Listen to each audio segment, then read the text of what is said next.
Après 3 années sans équipe, Herm a retrouvé le chemin de la compétition.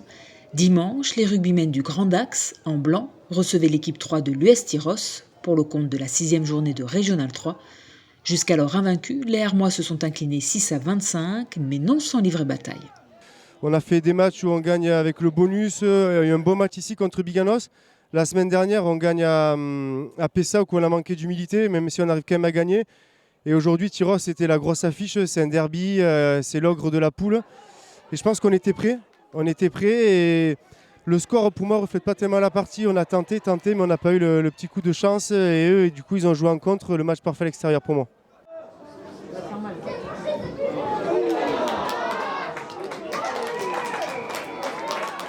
On savait que la première mi-temps, ça allait être très engagé, qu'ils n'allaient pas se laisser faire comme ça. Et on l'a vu, on a passé quand même 30 minutes de la première mi-temps dans notre camp. Et nous, notre jeu, c'est plutôt dérouler, envoyer du jeu. Et on a des trois quarts rapides, des avants rapides. Donc notre but, c'était de mettre du volume de jeu. Et on a réussi en deuxième mi-temps à mettre un peu plus de volume en jouant les pénalités vite. Et du coup, à mettre en place notre jeu. Et c'est ce qui a fait que ça s'est un peu mieux déroulé pour nous en deuxième mi-temps.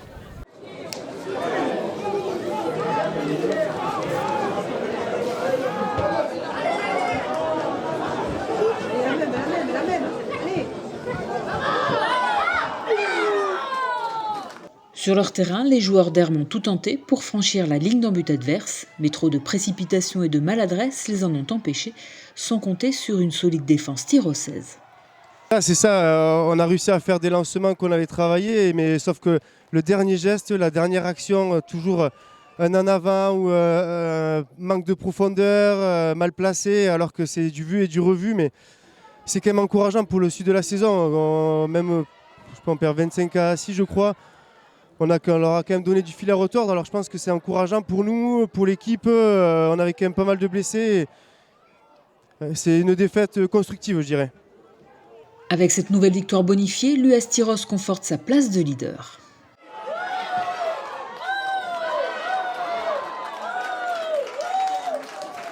Alors il n'y a pas d'ambition affichée, mais le but c'est de pérenniser cette équipe pour que les jeunes et les vieux puissent jouer ensemble et continuer à former les jeunes et que les vieux qui n'avaient pas envie d'arrêter mais qui n'ont plus le niveau pour jouer en National 2, ils puissent continuer à jouer avec nous. Tout le monde y prend du plaisir. Pour Herm, toujours second de la poule, l'objectif pour cette reprise est d'aller le plus haut possible. L'ambition déjà c'est que le club pérennise, c'est pour ça qu'il s'est recréé et après nous, on a l'ambition, on a gagné les premiers matchs. Au début, on partait sans ambition, on va voir comment ça se passait, mais tous les joueurs sont motivés, nous on est motivés. Donc voilà, c'est la première défaite, donc j'espère qu'il n'y en aura pas beaucoup de plus. Quand je joue un match d'aujourd'hui, je me dis qu'en fait on peut jouer le haut du tableau. Sans être prétentieux, je pense, mais qu'on peut jouer le haut du tableau. Prochain match pour les deux équipes dimanche. L'UST recevra Biganos, pendant qu'Herm ira jouer à Sainte-Eulalie en Borne.